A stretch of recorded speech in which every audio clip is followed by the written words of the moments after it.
You don't belong here." The words sliced through the room like a cold blade. Senator J.D. Vance had just stood up, red-faced, voice raised, hand pointed, during a panel on international equity and military ethics. His eyes were locked on one man, Captain Ibrahim Traoré, the 36-year-old leader of Burkina Faso, who had just spoken about the exploitation of African resources and the silent complicity of Western powers. "You're too young, too inexperienced, and frankly too idealistic to understand how the world works," Vance barked. Cameras swiveled toward the confrontation. Even the moderator froze. A low murmur swept through the room. Some gasped. Others just stared. Traoré didn't move. He sat still, hands calmly folded, eyes locked on Vance, not with anger, but with something far more powerful: restraint. It wasn't just a clash of politics. It was a generational collision. A black young African revolutionary in military fatigues versus an aging white senator in a tailored suit, each representing entirely different worlds. Then came the silence. A silence so deep, it echoed louder than Vance's voice. But no one was ready for what Traoré would do next. Not even J.D. Vance. In the back row of the chamber, seated quietly, were two aging American veterans, one black, one white. They were both invited as honorary observers, both having served in Afghanistan. When Vance erupted at Traoré, the white veteran leaned toward his friend and whispered, "This won't end the way Vance thinks." They'd seen something in Traoré's posture, something they'd seen only a few times in combat: calm under pressure. That terrifying kind of calm that never explodes, but swallows everything in the room. As the seconds passed, J.D. Vance continued his tirade, his voice rising, his finger jabbing the air. "You lecture us on justice? On fairness? You think wearing a uniform gives you credibility in this room?" But the world wasn't watching Vance anymore. They were watching Traoré's silence. Some called it poise, others called it warrior stillness. Finally, Traoré stood up, not quickly, not dramatically, just enough to be heard. He took one step forward. Journalists rose from their seats, phones lifted, eyes widened, and that's when it happened. He looked Vance in the eye and said just one sentence. A sentence so quiet, and yet so devastating, it would ripple across continents. But we're not there just yet.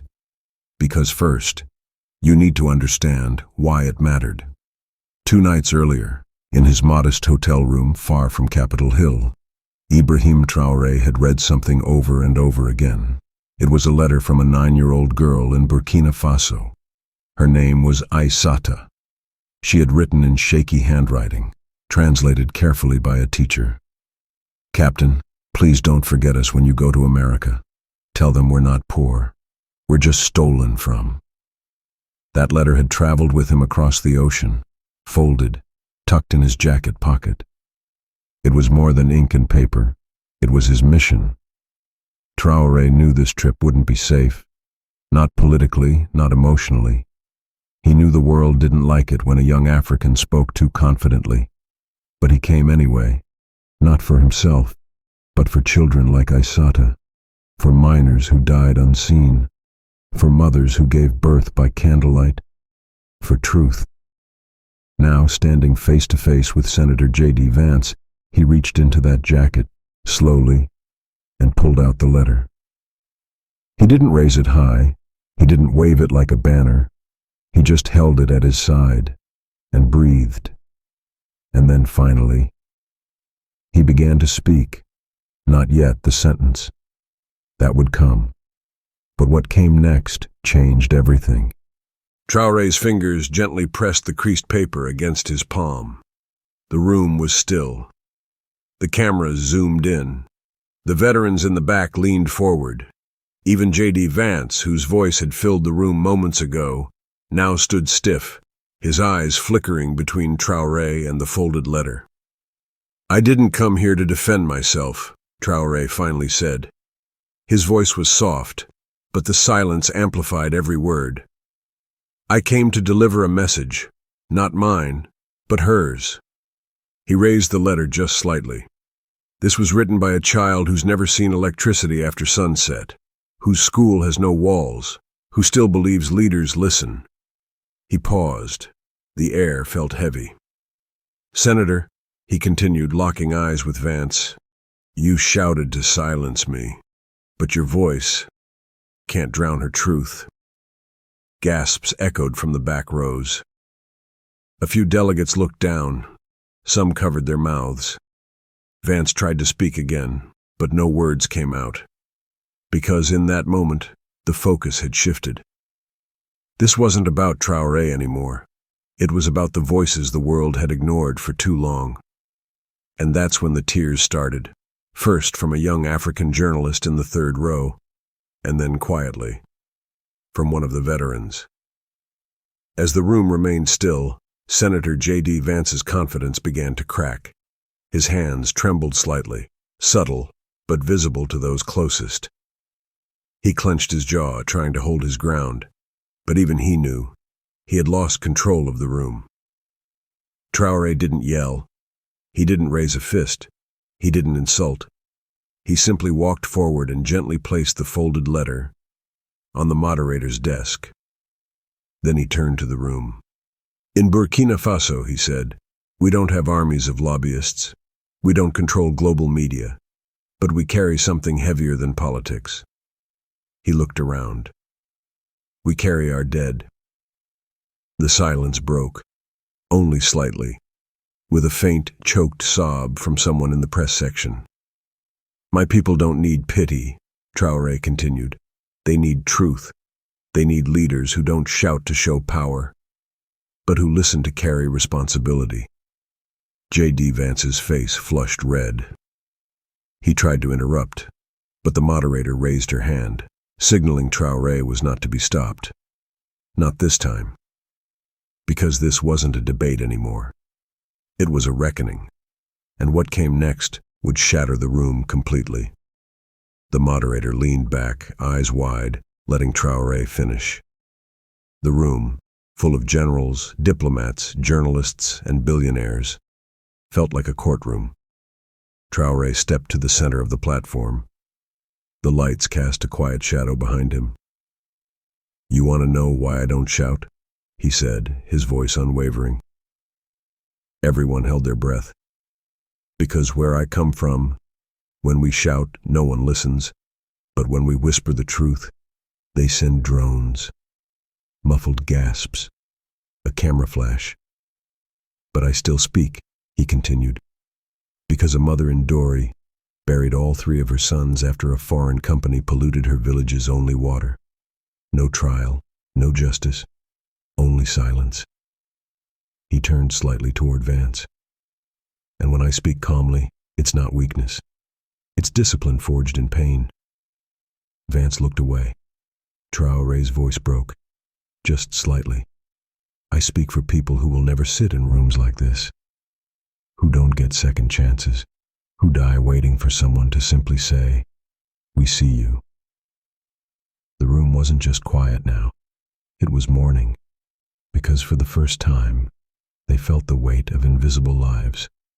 And the sentence that would haunt history, was drawing near. For a moment it felt like time had paused. Not a single pen scratched paper. Not a single whisper filled the air. Even the cameras, once so eager, now panned slowly, as if unsure whether this was still politics or something sacred. Traoré stood tall, but his voice grew gentler. "Do you know how many international companies have walked into Africa with contracts and walked out with graves behind them?" No one answered. 87 villages in the Sahel have been displaced in the last 6 years. Not by war, but by silence, by paperwork, by profit.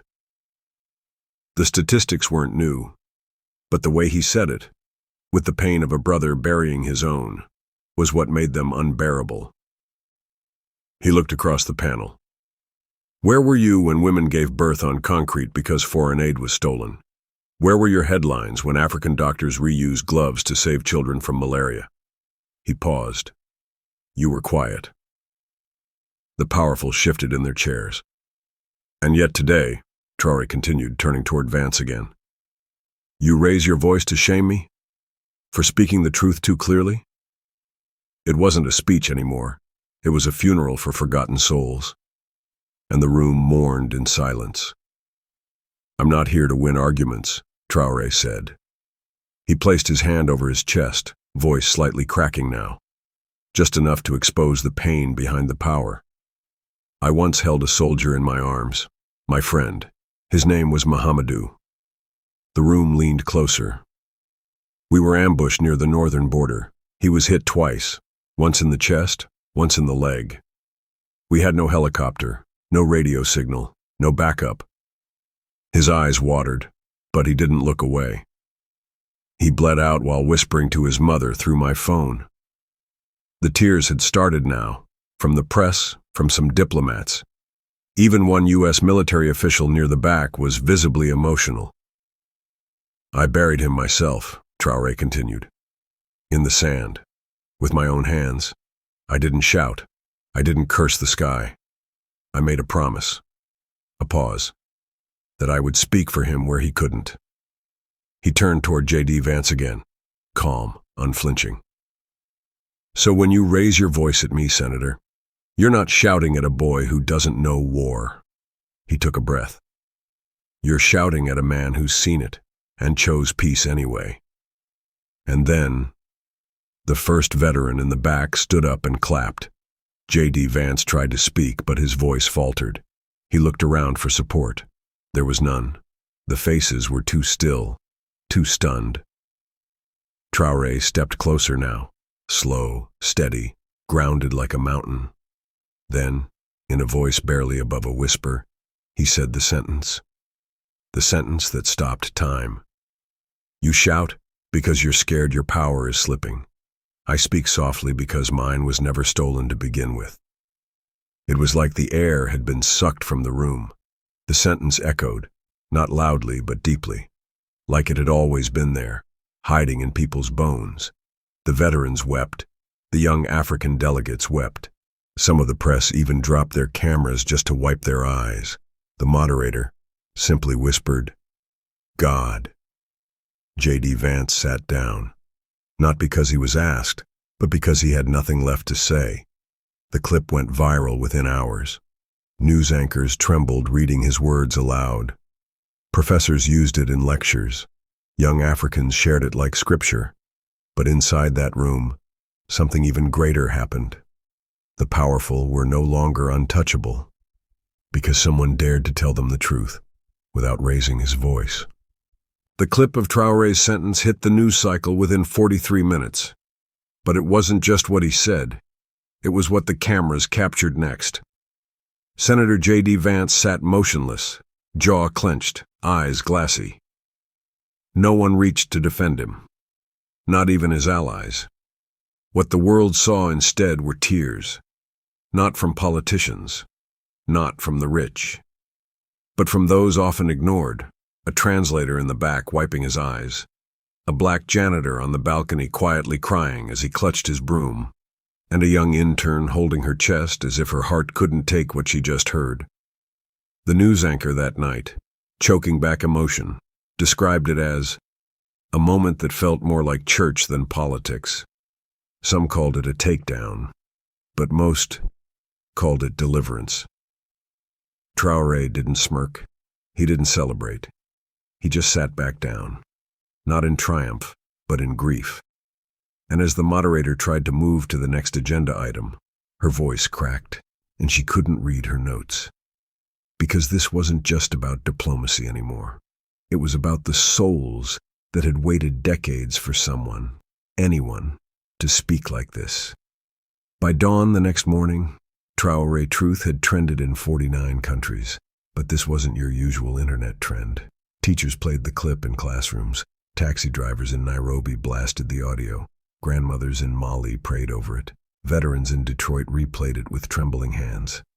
One young man from Ghana stitched it into a TikTok saying, For the first time in my life, I saw a black leader speak, and the world actually listened. Meanwhile, J.D. Vance's office released no statement, and across the globe, people started to ask questions they hadn't dared before. Why are Africa's leaders always talked over? Who decides who's allowed to speak calmly and be heard? How many Mohammedous were buried while the world negotiated over coffee? Even in Burkina Faso, something changed. In the town of Dori, little Aissata, the girl who wrote the letter, was brought on stage at her school. Her note, now framed, hung behind her. She smiled shyly and whispered, "He remembered." And thousands wept online. Because this wasn't a story about Vance anymore. It was about a whisper that moved the earth. 3 days later, under intense pressure, J.D. Vance finally broke his silence. He appeared on a live news segment, eyes sunken, voice clipped. "Look, I still don't agree with Traoré's ideas," he said. "But maybe I mishandled the moment." The anchor leaned in. "Mishandled? Senator?" Veterans stood and applauded him while you sat in silence. He fidgeted. "Well, maybe emotions got the better of people. But politics isn't about emotion. It's about strength." And then the host dropped her voice. "Senator, are you saying Captain Traoré wasn't strong?" Vance hesitated. And in that pause, the internet did its job. Clips were stitched together. Traoré burying his friend, standing silently as he was shouted at, speaking the sentence that now echoed across continents. The comment section exploded. "This isn't weakness. This is what real strength looks like. I haven't cried this hard in years." He didn't speak to defend himself. He spoke for all of us. Even allies of Vance quietly distanced themselves. Because truth, when it's spoken softly, burns deeper. And now Traoré's message was no longer a headline. It was a movement. In an unexpected twist, President Joe Biden was briefed on the incident by his chief of staff. They didn't show him headlines. They showed him the video. For 7 minutes, the president watched in silence as J.D. Vance shouted, and Traoré stood calm, dignified, holding a child's letter. At the end of the video, Biden whispered, "Who is this man?" "He's the leader of Burkina Faso, sir," came the reply. President Biden asked to see the letter, the actual copy. Within 24 hours, the White House quietly requested a scan. Aissata's handwriting, the shaky words of a 9-year-old girl, now sat in the West Wing. That evening, at a private dinner with African diplomats, Biden raised his glass and said, "May we listen more closely to those who speak softly." He never mentioned Vance, but the message was clear. And as the story spread, more letters began to surface, from children across Africa. Some written in ink, some in charcoal, all saying the same thing. "Tell them we are not poor, we are just unheard." The world was no longer looking away. It was leaning in. A month later, Traoré sat for a rare interview. He didn't want to do it, but after pressure from youth across Africa, he agreed. On one condition: no studio, no suits, no script. So the journalist met him under a tree in Ouagadougou. He wore his usual fatigues, no medal, no microphone clipped. "Captain," the journalist asked gently, "what gave you the strength to stay calm when Senator Vance tried to humiliate you?" Traoré smiled, just barely. "I wasn't thinking of him," he said. "I was thinking of Aissata, of Mohamedou, of all the children whose names the world forgets." He looked into the camera. "I spoke for the voiceless. If my voice shook, they would lose theirs too." The journalist fought tears. "Do you know your words are being quoted in schools, printed in churches, carved into walls?" Traoré looked down at the dirt, quiet, then whispered, "That wasn't my voice. That was theirs." The clip went viral again, but this time it wasn't because of outrage or shock. It was because of grace, humility, soul-deep leadership. A man who wasn't trying to be famous, just faithful. One quiet morning, 3 months after the incident, J.D. Vance walked into a church in Ohio, unannounced. He sat in the last pew. An old veteran recognized him and walked over. "You okay, Senator?" Vance nodded, eyes glassy. "Just thinking." The veteran sat beside him. "You know, I didn't like you before. Not even a little." Vance half smiled. "I wouldn't have blamed you." The old man pulled out his phone, opened the video of Traoré, and held it up again. Just the sentence. "You shout because you're scared your power is slipping. I speak softly because mine was never stolen to begin with." "I listen to this every week," the veteran said. And then Vance did something no one expected. He stood in that church, walked to the front, and with no cameras publicly apologized. Not to Traoré, not to the world, but to his own children. "I shouted in fear," he confessed, "but that man, he stood in pain and still chose peace." Someone recorded it secretly. It didn't go viral. It didn't have to. Because the apology wasn't for show, it was for healing. And quietly the world began to breathe again. Back in Burkina Faso, little Aissata sat on a school bench, unaware of the weight her letter had carried. Until one morning, a group of elders and educators came to her village. With them was a small wooden box, carved by hand, wrapped in fabric. Inside, a medal from a group of international veterans who had watched the moment unfold. But they didn't send it to Traoré. They sent it to her. Attached was a note, "For the child who told the truth that shook the world." Aissata clutched it with wide eyes. Her teacher whispered, "He didn't forget you." The villagers wept, not out of sadness, but because someone finally saw their child, not as a victim, but as a spark. Thousands of miles away, Traoré sat under the same tree from the interview. He held a new letter in his hands. It was from a 10-year-old in Detroit. "Captain, my dad's a veteran. We cried when you spoke.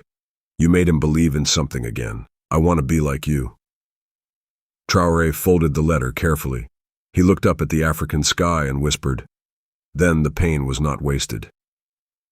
6 months later, the moment was still being studied at universities in the US, South Africa, Germany, and Brazil.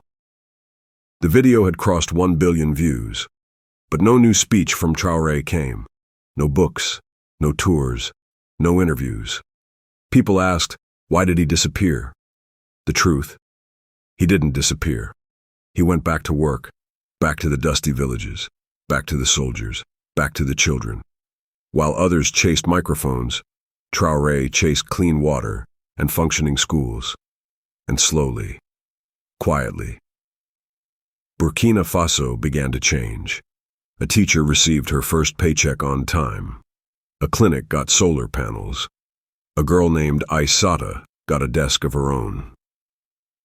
Across the ocean, a young black boy in London repeated Traoré's sentence for a school speech and brought his whole class to tears. "You shout because you're scared your power is slipping. I speak softly because mine was never stolen to begin with." And in that line, spoken in classrooms, in homes, in protests, the legacy lived on, not in volume, but in echoes. And the world would never forget what silence, when filled with truth, could sound like. If you're still here, still watching, still feeling the weight of every word, then you're not just a viewer. You're part of this story.